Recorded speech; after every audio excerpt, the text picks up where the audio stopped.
Sup, Buzznet? In reference to the podcast here again. For another Freaky Friday. No, it's Murder Monday. jeez. Yeah, you Is did it? Antarctica. I did, that's right. You fucked the whole thing. I did fuck the whole thing up. Okay. I'm Amanda. I'm Heather. And I don't know what we're doing. The 1920 Wall Street bombings. Oh, that's right. Are you ready for this? Yeah. My sources. That's my phone. It almost slid off my lap. Mm-hmm. It's not what it looks like. Anyway, my sources were shockingly more history.com than Wikipedia. But I did use Wikipedia a little bit. No one surprised? No one? No. Wow. Not a single soul. Alright. And technically, I suppose, a BuzzFeed article, but that's because it gave me this idea. Because I don't remember hearing about it, and if I did hear about it, I most definitely forgot. So, in a world in the 1920s, I didn't write that. This took place on September 16th, 1920, and was the second recorded terrorist attack in the 20th century in New York City. But the first one that was actually carried out. The first one was that conspirators were planning to bomb J.D. Rockefeller's house, but the bomb blew up prematurely and killed the 3 conspirators and a renter in the model tenement building. Do you know what a tenement building is? Because I sure as heck didn't. No. Okay, so I did a lot of research, and nothing that I researched on it made any sense to me. And then I think it's kind of like a Hey Arnold house. You know how like all those random people just live there? Like a boarding house. Sort of, For yeah. not children. Right. Sort of. I don't know. But everything I saw said it was unsafe and crowded, and rooms had space for barely one person, but usually up to 12 typically lived there. That's unfortunate. Yeah, my house is meant for at least 2 people, and I hate when there's 2 people here. So, glad you're leaving. No, I'm just kidding. I don't mean that. Alright, anyway. Back to September 16th. I actually wrote that in here. It was around noon when a horse-drawn carriage arrived on the financial district's busiest corner, across from the J.P. Morgan Bank. I guess that was before cars were really a thing. Inside the wagon, there were 100 pounds of dynamite with 500 pounds of heavy sash weights. The dynamite exploded, sending the weights through the air. Okay, this is a direct quote from Wikipedia. Well, it's not a direct quote, but this is directly from Wikipedia. The wagon and horse were blasted into small fragments. Good lord. I wrote that in all caps, too, because I was like, really? So it's you get, like, freaking splintered horse guts all over you. So I wrote that, and then I wrote, how upsetting. Well, did the 3 people get fragmented, too? Or did they just die? We'll talk about that in a second. Also, the day I was researching this was the day that I sent you the Now This video of the cell phone cover that reacts to touch. Yeah. So I have in here, imagine reading this directly after seeing the Now This video of the cell phone cover that reacts to touch. Like, I was already grossed out, and then I have to read about a horse being blown into fragments. Oh, the one that was like the human skin. Jesus.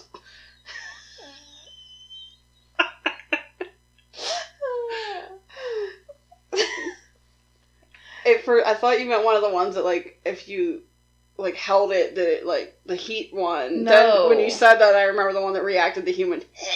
Yeah, exactly.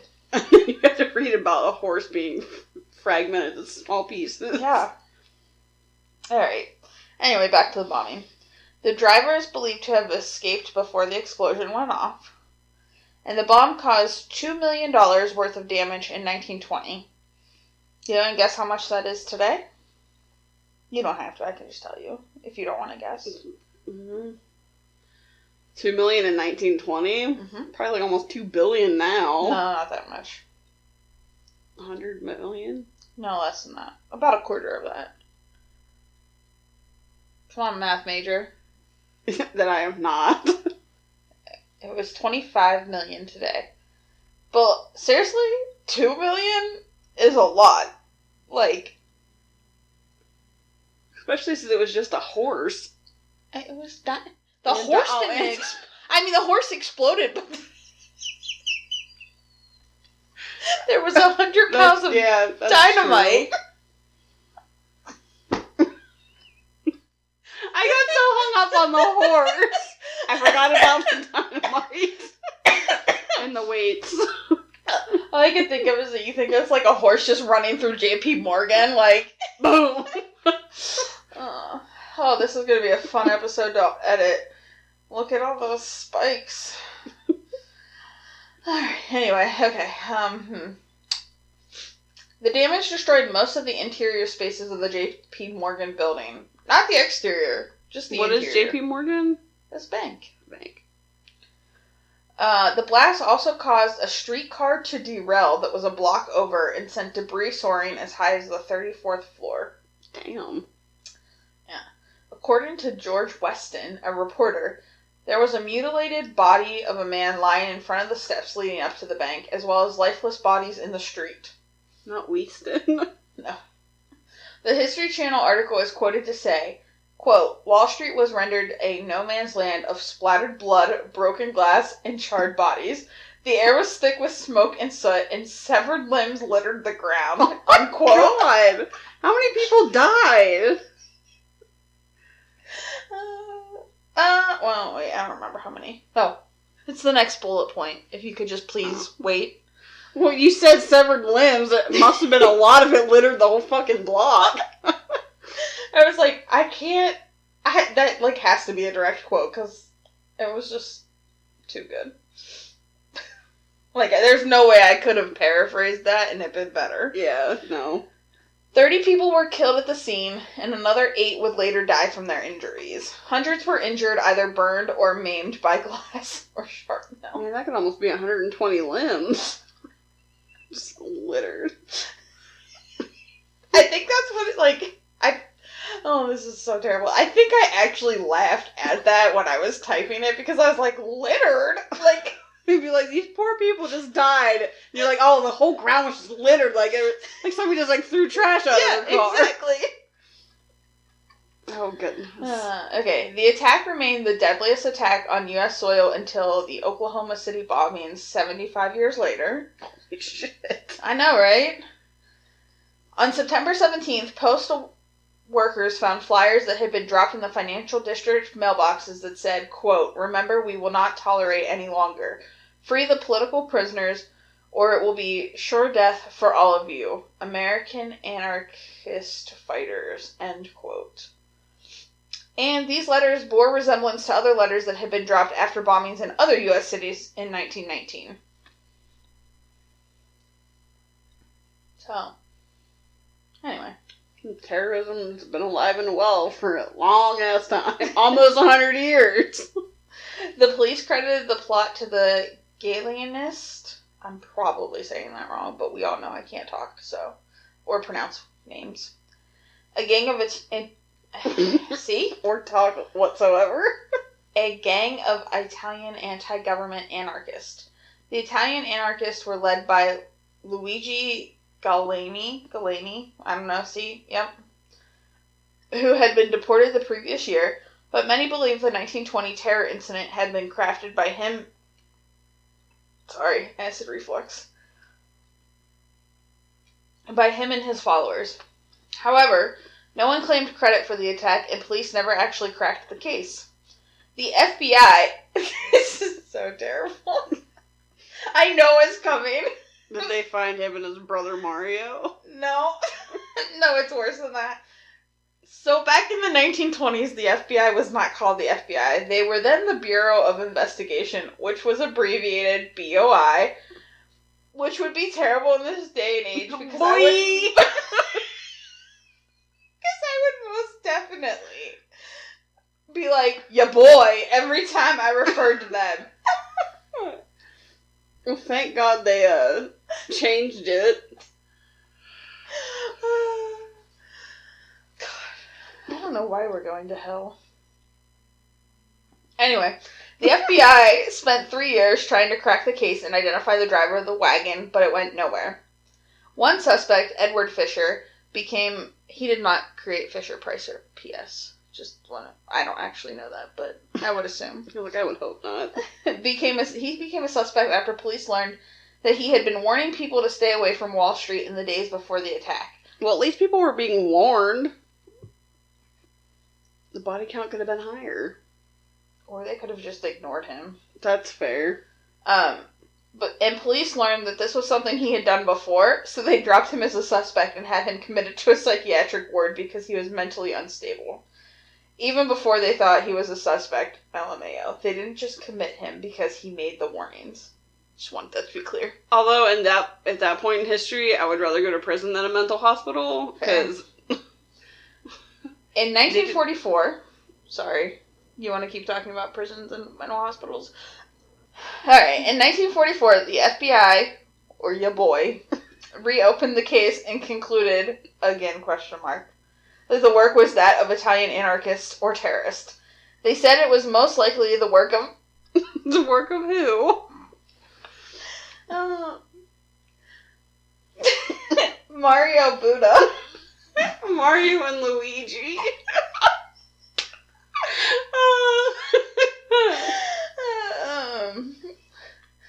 Mario was a Galenist, whatever that word is. He was an associate of other famed anarchists, Nicola Sacco and Bartholomew Vanzetti. Do you mean Nikolai? Oh, maybe. No. I don't know. I wouldn't say it that way because it's not an I at the end of his name. It's an A. Nicola? Yeah. Nicola. Nicola. So it sounds like they thought they were having a female and they're like, ah, shit. It was thought this attack was revenge for the September 11th, 1920 indictment for the two for murder in a robbery gone wrong. Oh, so the two were indicted for murder. That just didn't make sense to me. Buddha, not the god, Mario, fled to Italy shortly after the bombing and remained there until he died. Tragic. Literally wrote tragic. Tragic. Swear. No one was ever charged in connection with this 1920 Wall Street bombing.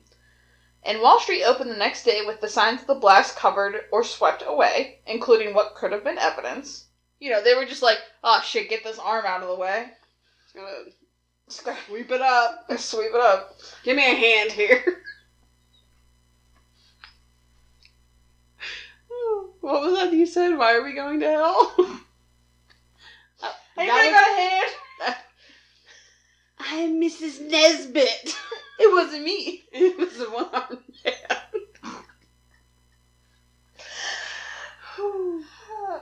Alright. People descended on the scene and sang America the Beautiful and the national anthem. Just fill the streets with weirdos? Yes. Like how you call them weirdos. What? That's just random, just joining in the streets and start singing praise. It was a tragedy. That's true. It's just like the guardrail at the Flight 93 memorial. That's true. That was there, that I signed. Well, yeah, all that shit got lit on fire. Did? Yeah, they were supposed to make... They just did They have the wind chimes there now. It's like the Hall of Whispers or something. And they were going to do a room with all the stuff from the thing. Well, somebody lit the storage shed on fire. That was nice. Anyway. Okay, so they descended, they sang, and there are still scars visible on the building today as the only monument to the incident. My final bullet point was, I want to be funny and end this like an Unsolved Mysteries episode, But I typically don't watch them, and let's be honest, it's a miracle I did this research before Heather and I were recording, so let's not go too far and think I was about to watch Unsolved Mysteries, to quote it. LMAO.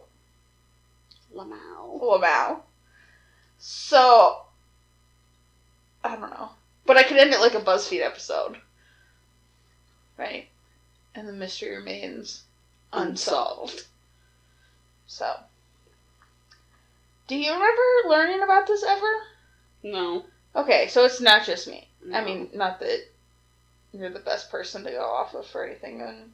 I feel like a lot of stuff that I learned, like I've heard about, like, shit that's happened, like, in our history.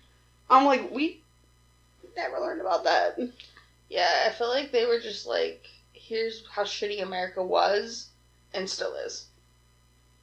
The end. I can't wait until, like, my nephews are old enough, and I'll be like, hey, bring me your history book. I want to see how they wrote stuff in there. So, speaking of, like, this generation, do you know that the class entering this year of colleges, like, the graduating class of this year is, like, the first class to not know what that weren't in school whenever 9/11 happened, or weren't alive. Yeah. So they have no idea what, like, pre-9/11 was. You could go on an airplane with, like, a whole fucking bottle of conditioner. You, like, just flash your driver's license. Be like, yeah, it's me. Yeah, it's me. They'd be like, oh, it's not you. Come on, get on. Oh, you're bringing a case of beer? Go ahead, take it. Just stick it under your seat. Oh, is that a fully loaded pistol? Yeah, you know what. Just make sure the safety's on. And even if it's not, if it's not, just don't shoot at the windows, because then we'll all die. Yeah. Somebody said that to me, and I was like, holy shit. And then, like, you think of that, like, it doesn't feel like it's been 18 years. No. Because I always feel like such a horrible person, because every year there's that one person that's like, oh, do you remember what you were doing on 9/11? Yeah, I almost kicked Heather in the face. Yeah. But then I always remember after we went home. And... Good old George Bush. Yeah. That's so terrible. It's my mom that was terrible. I mean, like, it's like one of those things that, like, that's like, you needed it at that time. It was your mom, And but then, honestly, it was your brother. Like, your mom made the comment, and it was funny, and then your brother just... took it away. Yeah. By mocking. Yes. Speaking of thrust. Okay, great. I started watching Lucifer. Uh-huh. Which I recommend. And I fell out the devil, but it's a pretty good show. But they did an interview with him. Did you ever see the Thirst tweets? Uh-huh. The one, it was like, I wish he would fuck me through the wall. Oh. And he's like, you'd have to give me some time to do some kettlebell exercises. He's like, to get it powerful enough thrust. He's like, maybe we should start with a plaster wall. She's like, because I know I ain't going to get you through a brick wall. Well, that's like, there was an episode about that on TLC, Sex Sent Me to the ER. Where, like, it was this heavy guy fucking this girl, and he just smashed her head through a fucking wall. Oh, goodness. Alright, anyway. What do you got for us next time? That was a lot of bullshit that had nothing to do with the topic. So back to murder, you know. Next up, I got the Cannock Chase Forest. Cannock Chase Forest. Are they chasing forests? No, it's waterfalls. Oh, you know what TLC says. Don't do it. Just stick to the rivers and the lakes like you're used to. Is Forrest Gump in here? SSSST. Stop it. Forest. Stop. Alright, well, until we go chasing waterfalls. Follow us on Instagram at In Reference to Podcast. On Twitter in reference to... Gmail in reference to podcast at gmail.com.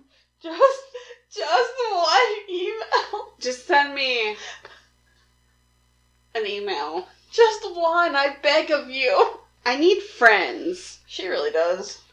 I moved away. So I need Sup, a Buzznet. Even if they're virtual. In reference Although to I freaking tweeted this morning, or not this morning, yesterday. Location. Yeah. I have 23 likes and 2 retweets on it. I'm Amanda. Tweet. I'm Heather. I Best got friends. all my... Yes. Yes, that's what I'm sorry if you can hear Brody snoring. He's currently sleeping, which is... Direct quote from Heather. I'm going to tweet that on our Twitter. I got all the ATWWD podcast listeners episodes downloaded for my 4-hour drive. Oh, wow. We're here for... And Christine and the ATWD podcast retweeted it. Oh, wow. Wow. I've never seen the hearts on my notification bar before. It's fun. Just like, yes. It's picking up. Validate me. Give me love. Our microphone Alright, is not even facing. We also have a Patreon. Yeah. Patreon.com/reference Tell to. me about a murder. The 23 of you that liked Heather's.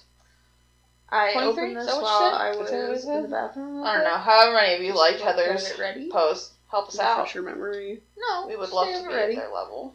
It wasn't that long. I mean, it ago won't when ever I happen, researched. but... Oh, that's fair. A girl can dream. Some of us weren't prepared Girl to dreams record a lot. it, I guess. Yeah, No, so until you next weren't. time. So I opened this, and